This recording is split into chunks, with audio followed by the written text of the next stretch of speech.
The United States just struck targets inside southern Iran, not days after diplomacy collapsed, not after a formal declaration that the ceasefire was over, but while Washington and Tehran were still talking about peace.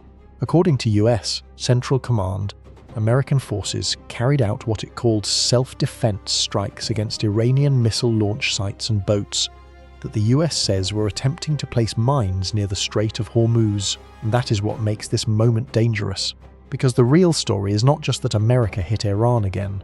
The real story is that the US is now trying to do two opposite things at the same time: use force and keep diplomacy alive. On paper, those two things can exist together.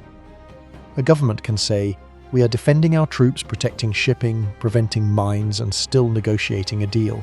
But in the Strait of Hormuz, that balance is extremely fragile, because Hormuz is not just another stretch of water. It is one of the most important choke points on Earth. A narrow maritime corridor where oil tankers, gas shipments, naval patrols, missiles, mines, drones, and political pressure all meet in the same place. And when a crisis happens there, the battlefield does not stay local. It moves into oil prices, shipping insurance, energy markets, inflation fears, and the credibility of every country trying to keep the global economy moving. That is why this strike matters more than a normal military update. The US did not just hit random targets. It said it hit the tools that make Hormuz dangerous. Missile launch sites and boats accused of mine laying. A missile site threatens aircraft and ships from land. A mine-laying boat threatens the water itself.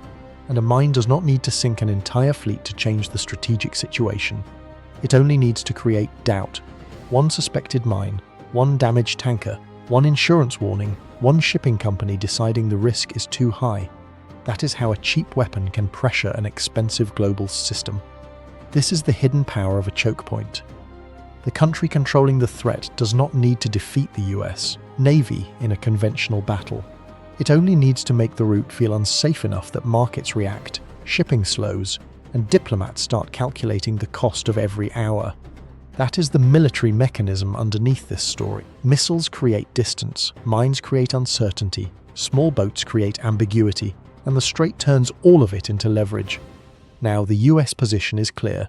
CENTCOM described the strikes as defensive action to protect American forces and said the US was still exercising restraint during the ceasefire period. But that does not remove the strategic contradiction, because Iran can look at the same event and see something very different. From Washington's perspective, this may be a controlled strike to prevent escalation. From Tehran's perspective, it may look like military pressure during negotiations. And from the market's perspective, it may not matter who has the cleaner legal argument. Markets do not wait for perfect clarity. They react to risk. And this is where diplomacy becomes complicated, because talks are not happening in a vacuum. They are happening while forces are still operating, while ships are still moving, while missile systems still exist, and while both sides are trying not to look weak. That is the problem. A peace deal around Hormuz is not just about signing a document. It is about proving that ships can move safely. It is about proving that mines are not being placed. It is about proving that missile sites will not threaten aircraft or naval patrols. And it is about proving that both sides can step back without appearing to surrender. That is much harder than a headline makes it sound.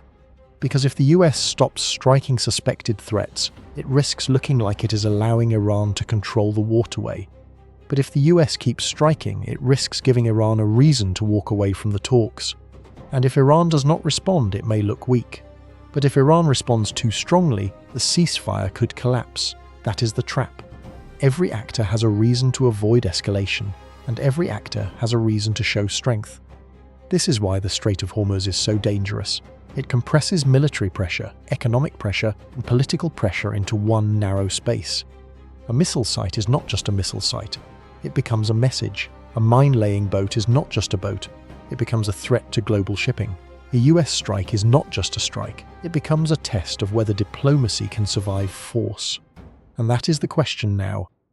Was this a limited enforcement action designed to protect the peace process?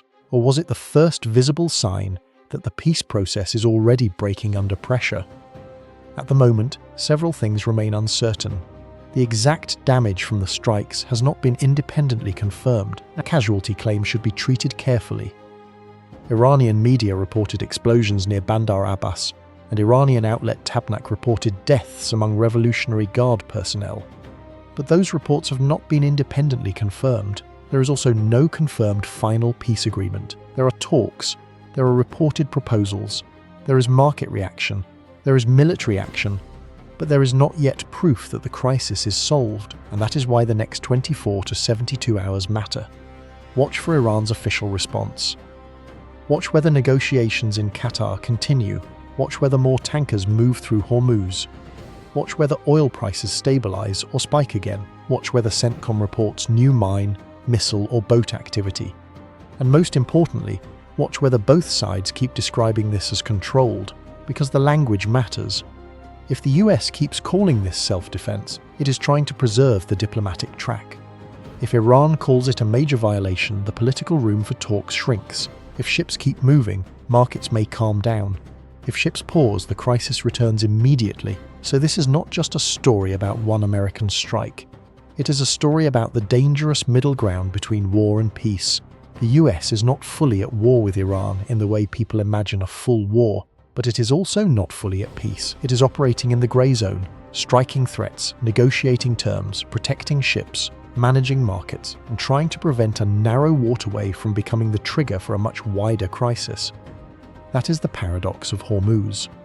The same force that may be needed to keep the strait open can also make the diplomacy harder. The same strike that may prevent mines from entering the water can also convince the other side that negotiations are being conducted under pressure. And the same choke point that looks small on a map can move the price of energy across the world. So here is the real question. Is America using force to keep the peace process alive? Or is this proof that the peace process is already failing? Write your answer in the comments, because the people who believe this was necessary enforcement, and the people who believe this was dangerous escalation, are about to have a serious argument under this video.